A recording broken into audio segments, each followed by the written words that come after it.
अर्धनग्न और छोटे कपड़ों में घूमने पर जो लोग या स्त्रियां ये कहते हैं कि कपड़े नहीं सोच बदलो, उन लोगों से कुछ प्रश्न है, आशा है आप जवाब देंगे।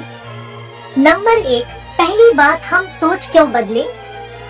सोच बदलने की नौबत आखिर आ ही क्यों रही है? आपके अनुचित आचरण के कारण, और आपने लोगों की सोच का ठेका लिया है क्या? नंबर 2, दूसरी बात, आप उन लड़कियों की सोच का आकलन क्यों नहीं करते कि उन्होंने क्या सोचकर ऐसे कपड़े पहने कि उसके स्तन, पीठ, जांघें इत्यादि सब दिखाई दे रहा है। इन कपड़ों के पीछे उसकी सोच क्या थी? एक निर्लज्ज लड़की चाहती है कि पूरा पुरुष समाज उसे देखे, वही दूसरी तरफ एक सभ्य लड़की बिल्कुल पसंद नहीं करेगी कि कोई उसे इस तरह से देखे। नंबर 3, अगर सोच बदलना ही है तो क्यों न हर बात को लेकर बदली जाए। आपको कोई अपनी बीच वाली उंगली का इशारा करे तो आप उसे गलत मत मानिए, सोच बदलिए। वैसे भी उंगली में तो कोई बुराई नहीं होती। आपको कोई गाली बके तो उसे गाली मत मानिए, उसे प्रेम सूचक शब्द समझिए। हत्या, डकैती, चोरी, बलात्कार, आतंकवाद इत्यादि सब को लेकर सोच बदली जाए, सिर्फ नग्नता को लेकर ही क्यों? क्या ये सारे कार्य अभिव्यक्ति की आजादी की श्रेणी में ही आते हैं? नंबर 4, कुछ लड़कियां कहती हैं कि हम क्या पहनेंगे ये हम तय करेंगे, पुरुष नहीं। जी बहुत अच्छी बात है, आप ही तय करें, लेकिन हम पुरुष भी किन लड़कियों का सम्मान अथवा मदद करेंगे ये भी हम तय करेंगे, स्त्रियां नहीं। और हम किसी का सम्मान नहीं करेंगे, इसका अर्थ ये नहीं कि हम उसका अपमान करेंगे। नंबर 5, फिर कुछ विवेकहीन लड़कियां कहती है कि हमें आजादी है अपनी जिंदगी जीने की।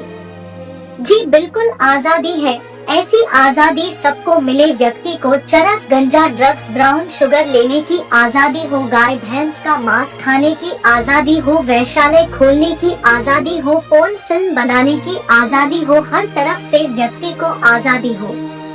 नंबर 6, लड़कों को संस्कारों का पाठ पढ़ाने वाला कुंठित स्त्री समुदाय क्या इस बात का उत्तर देगा कि क्या भारतीय परंपरा में ये बात शोभा देती है कि एक लड़की अपने भाई या पिता के आगे अपने निजी अंगों का प्रदर्शन बेशर्मी से करे? क्या ये लड़कियां पुरुषों को भाई पिता की नजर से देखती हैं?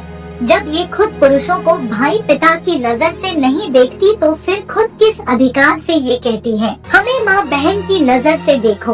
कौन सी माँ बहन अपने भाई बेटे के आगे नंगी होती है?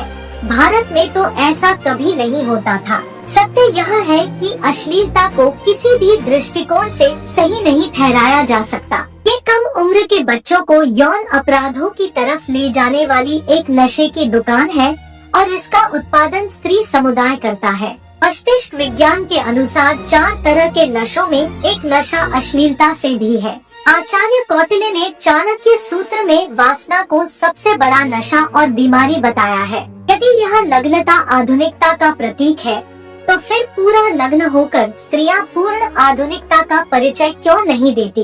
गली गली और हर मोहल्ले में जिस तरह शराब की दुकान खोल देने पर बच्चों पर इसका बुरा प्रभाव पड़ता है, उसी तरह अश्लीलता समाज में यौन अपराधों को जन्म देती है। इसको किसी भी तरह उचित नहीं ठहराया जा सकता है। विचार करिए और चर्चा करिए या फिर मौन धारण कर लीजिए। वीडियो पसंद आई हो तो वीडियो को लाइक करें, कमेंट करें, शेयर करें और चैनल पर नए हैं तो चैनल को सब्सक्राइब करें। धन्यवाद।